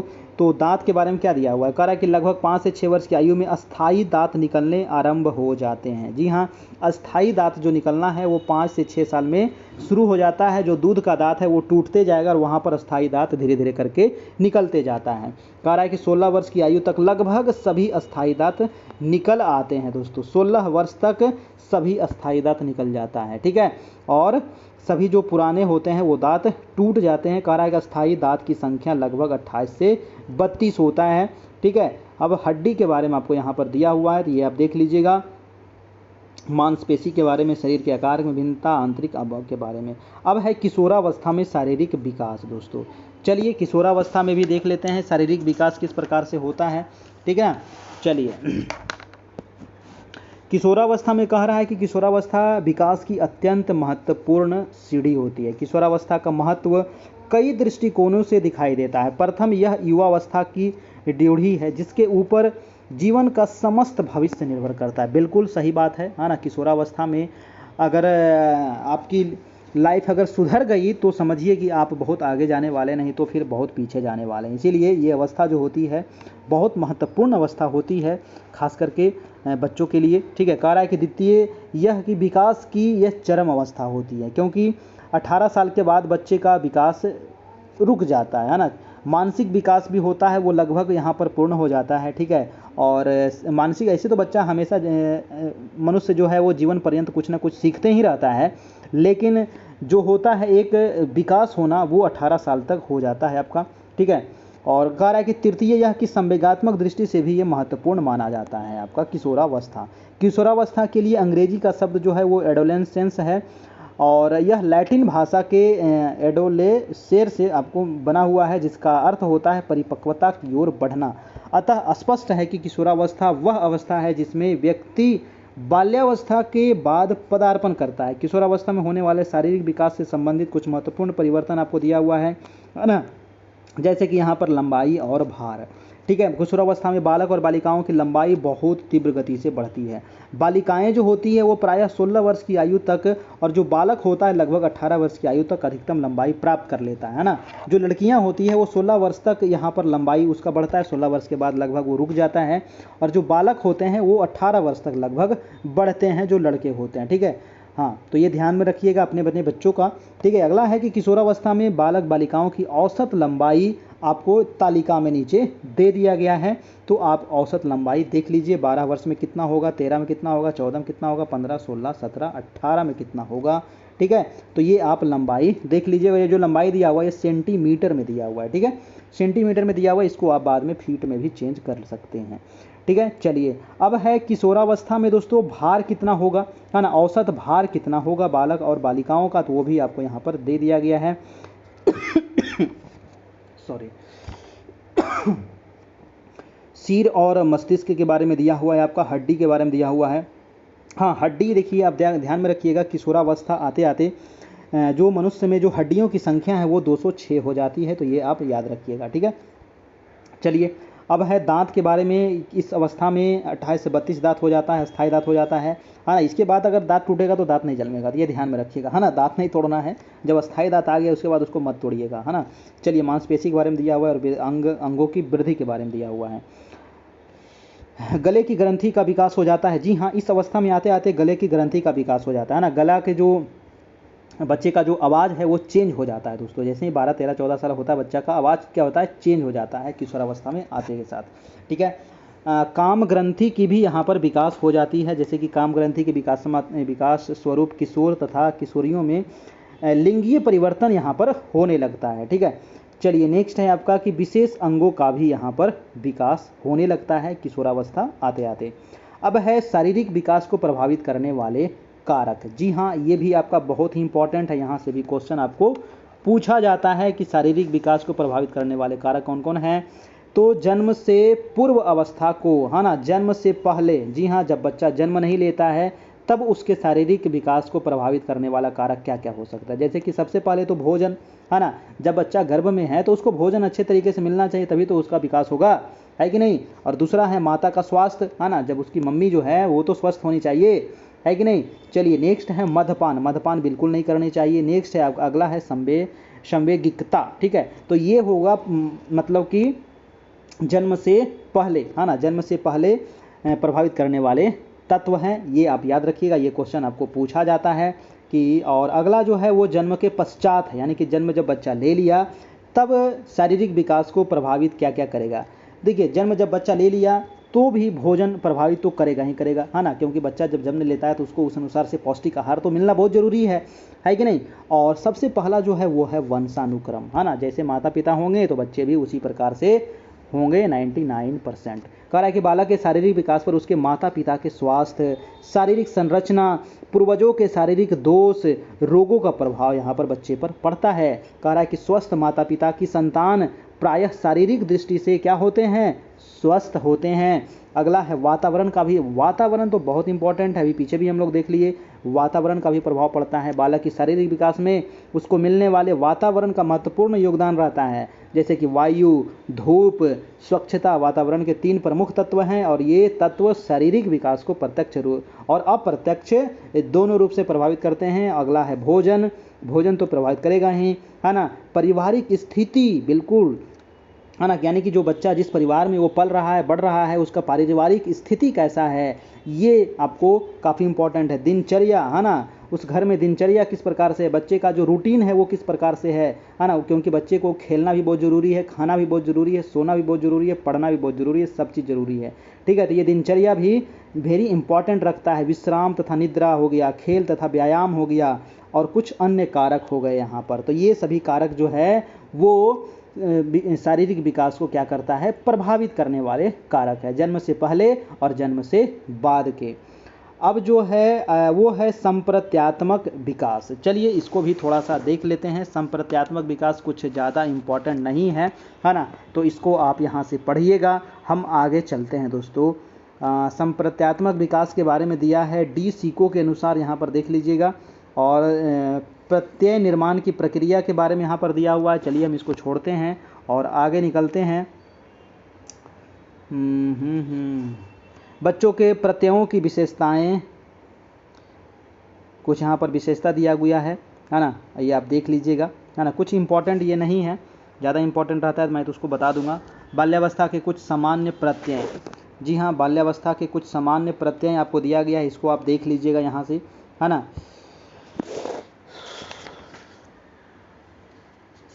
कौन कौन से प्रत्यय हैं, तो सबसे पहला है वो है जीवन प्रत्यय, है ना, यानी कि छोटे बच्चों के अनुभव व ज्ञान क्या होते हैं, सीमित होते हैं। जब बच्चा छोटा होता है तो उसका अनुभव भी काफ़ी सीमित होता है और ज्ञान भी थोड़ा सा कम होता है। तो बच्चे विभिन्न प्रकार के सवाल करते हैं, है ना, देखते हैं ना बच्चे, आपके घर में बच्चे होंगे तो बहुत सवाल करेंगे, है ना, ये ऐसे क्यों हो रहा है, ये ऐसे क्यों हो रहा है, ये ऐसे काय हो रहा है, वो ऐसे काय हो रहा है। ठीक है, कह रहा है कि वे सजीव तथा निर्जीव वस्तुओं में भेद नहीं समझ पाते हैं कि कौन सा वस्तु सजीव है, कौन सा वस्तु निर्जीव है।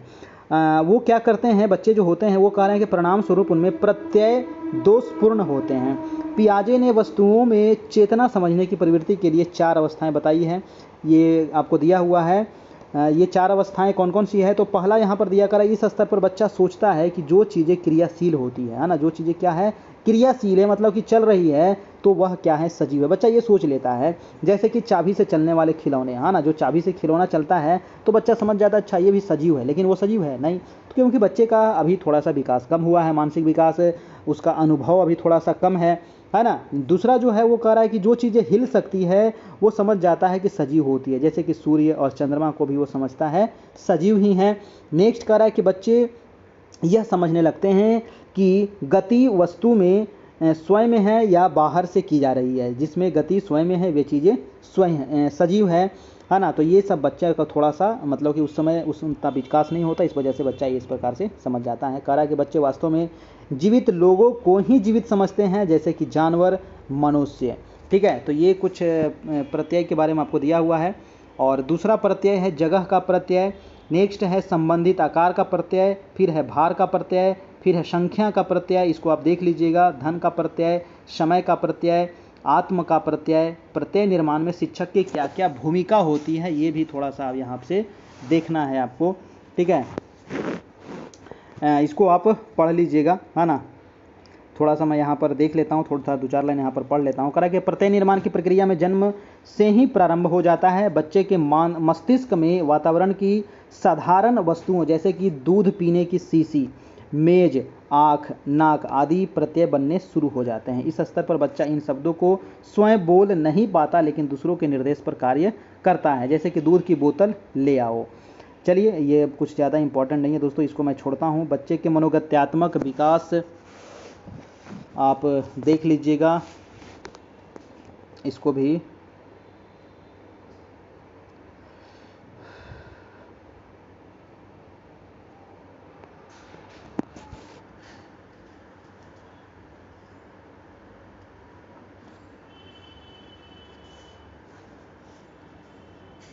बालक के जीवन में गत्यात्मक विकास का महत्व, ये भी आप यहाँ से देख लीजिएगा। ठीक है, अब लगभग आपका यहाँ से क्लास से समाप्त ही हो गया है, कुछ कुछ और है जो यहाँ पर हम देखते हैं, बाकी हम इसको फिर समाप्त करेंगे। बालक में गत्यात्मक यानी कि क्रियात्मक विकास, और अभी यहाँ पर देखे थे पीछे गत्यात्मक विकास का महत्व, गत्यात्मक विकास, और यहाँ पर एक दिया हुआ है क्रियात्मक विकास। ठीक है, तो ये दोनों विकास को आप यहाँ से देख लीजिएगा। ठीक है, गत्यात्मक विकास और बालक के क्रियात्मक विकास का क्या प्रभावित करने वाले कारक हैं। गत्यात्मक या फिर क्रियात्मक विकास को प्रभावित करने वाले कारक कौन कौन से हैं, तो पहला है दुर्बल शारीरिक अवस्था या फिर बीमारी। ठीक है, इसको आप डिटेल से पढ़ लीजिएगा। फिर है शरीर रचना, और तीसरा है आहार, आहार तो काफ़ी इंपॉर्टेंट ही है ना। फिर है कसे वस्त्रों का प्रयोग, है ना। चलिए, ज़्यादा टाइट यहाँ पर बच्चे को वस्त्र नहीं पहनाना चाहिए, वो आपको दिया हुआ है। व्यक्तित्व संबंधी शील गुण आपको दिया हुआ है, बुद्धि दिया हुआ है, बालकों में भय दिया हुआ है, प्रोत्साहन का अभाव दिया हुआ है, मांसपेशियों नियंत्रण के विकास के अवसर का अभाव। तो ये सभी मतलब कि गत्यात्मक और क्रियात्मक विकास को प्रभावित करने वाले कारक हैं। ये कारक आपको ऑप्शन में छांटने के लिए दिया जाता है, तो ये कारक जो प्रकार दिया हुआ है, तो ये प्रकार आप जरूर याद रखिएगा। ठीक है, चलिए, तो ये प्रकार ही आपको ध्यान में आएगा, इसका पूरा डिटेल में पढ़ने की ज़रूरत ज़्यादा नहीं है। तो आज हम इतना ही रहने देते हैं यहाँ तक। ठीक है, यहाँ तक हम रहने देते हैं, और कल देखेंगे दोस्तों सृजनात्मकता, यानी कि अवधारणा सृजनात्मकता, बच्चों के संदर्भ में विशेष महत्व। ये काफ़ी इंपॉर्टेंट टॉपिक है ना। कल भी आपका 5 टॉपिक बचा हुआ है अभी इसमें, जिसको हम कल यहाँ पर पूरा कंप्लीट कर देंगे, और कल आपका ये 5 टॉपिक हो जाएगा आपका। उसके बाद इसका फिर हम लास्ट में क्वेश्चन आंसर भी करेंगे, है ना। क्वेश्चन आंसर भी यहाँ पर आपको करवाया जाएगा फिर। ठीक है, तो उसके बाद ही आपका इसका PDF आपको मिल पाएगा। ठीक है, तो जो लोग अभी तक हमारे क्लास में नहीं जुड़े हैं दोस्तों, तो उन लोग कैसे हमारे क्लास में जुड़ेंगे उनको मैं थोड़ा सा बता दूं, और वीडियो अच्छा लगा हो तो एक लाइक ज़रूर कर दीजिएगा। ये जो नंबर आप देख रहे हैं 7857824310, ठीक है ना। इस नंबर, ये हमारा व्हाट्सएप नंबर है, इसी नंबर पर आपको PDF मिल जाएगा, है ना। और जो भी नोट्स है वो आपको मिल जाएगा। जितना भी टेस्ट हुआ है, पीछे 85 टेस्ट हुआ था, वो भी आपको मिल जाएगा। इसके अलावा मैथ का जो क्लास हुआ है, भारत का भूगोल का पूरा कंप्लीट करवा दिए हैं। भारत का जो इतिहास वगैरह है, पॉलिटी है, वो भी आपको फिर से कंप्लीट करवाया जाएगा, है ना। आपको साइंस भी हम ध्यान देंगे, लेकिन अभी हमारा लक्ष्य यही है कि DL.ED को पहले समाप्त कर दे। तो इसमें जुड़ने के लिए 351 मात्र हम चार्ज रखे हैं, है ना। 351 रुपया पेमेंट करना है आपको, और पेमेंट करने के बाद स्क्रीनशॉट ले लीजिएगा और ये जो नंबर दिख रहा है आपको, इसी नंबर पर आप स्क्रीनशॉट भेज दीजिएगा। पेमेंट कैसे करना है, तो गूगल पे आप चलाते होंगे, फ़ोनपे चलाते होंगे, पेटीएम चलाते होंगे, या फिर व्हाट्सएप पे कर सकते हैं, अमेजन पे कर सकते हैं। ये दोनों नंबर में से किसी नंबर पर आप पेमेंट कर सकते हैं। 2 नंबर आपको दिया हुआ है, ऊपर वाला नंबर जो व्हाट्सएप नंबर है और नीचे वाला नंबर भी आप पेमेंट कर सकते हैं अगर ऊपर वाले नंबर पर पेमेंट नहीं होता है तो, ठीक है। और स्क्रीनशॉट लेकर के आप इस पर हमको भेज दीजिएगा 7857824310, ठीक है। हमारा जो चैनल है वो है कैरियर परिवार चैनल है, इस पर आप इसको सब्सक्राइब कर लीजिए। और कैरियर परिवार हमारा टेलीग्राम ग्रुप भी है, तो टेलीग्राम को भी ज्वाइन कर लीजिएगा, वहाँ पर भी आपको क्वेश्चन मिलते रहता है, ठीक है। सीटेट की दोस्तों हमारे के यहाँ क्लास हो रही है अभी, ठीक है। तो सीटेट की क्लास चल रही है हमारे के यहाँ। और मैथ, जो लोग मैथ का क्लास करना चाहते हैं सीटेट के लिए, है ना, तो मैथ का भी अब शुरुआत होने वाला है। कम से कम 10 दिन, 1 सप्ताह के बाद आपका शुरुआत हो जाएगा मैथ का क्लास। तो हिंदी, संस्कृत और मैथ और इसका पेडागोजी भी आपको मात्र यहाँ पर चार्ज आपको 1500 रखा गया है। तीनों चीज़ यहाँ पर आपको पढ़ाया जाएगा, ठीक है। तो ये रहा सीटेट के लिए, और सीटेट के भी बहुत जल्द यहाँ पर नोटिफिकेशन आने वाला है। तो आज यूनिट 3 का हम लोग पार्ट 1 देखे, है ना। यूनिट 3 का पार्ट 1 यहाँ पर कंप्लीट किए, और कल हो जाएगा पार्ट 2, और पार्ट 2 में यूनिट 3 आपका पूरा कंप्लीट हो जाएगा। उसके बाद तीसरा जो क्लास होगा उसमें इसका पूरा क्वेश्चन आंसर हम लोग यहाँ पर देख लेंगे। उसके बाद आपको इसका PDF दे दिया जाएगा ग्रुप में, वहाँ से इसको आप पढ़ लीजिएगा अच्छे से 1-2 बार, और वीडियो भी देख लीजिएगा, जैसे आपको पढ़ने की इच्छा हो कर लीजिएगा, ठीक है। और जो लोग अगर क्लास नहीं कर पाते हैं तो PDF लेकर के भी आप तैयारी कर सकते हैं। पीछे जितना क्लास हुआ सभी PDF आपको मिल जाएगा, है ना। 351 का मात्र इसमें चार्ज है, तो 351 आप पेमेंट करके हमसे आप जुड़ सकते हैं, ठीक है। चलिए, तो ये 2 नंबर है, आप नोट कर लीजिएगा और आप पेमेंट करके स्क्रीनशॉट भेज दीजिएगा। धन्यवाद दोस्तों। तो आज इतना ही रहने देते हैं, और फिर हम मिलेंगे नेक्स्ट क्लास में इसी समय इसी चैनल पर 9 बजे कल, है ना। तब तक के लिए good night, good bye, take care, धन्यवाद।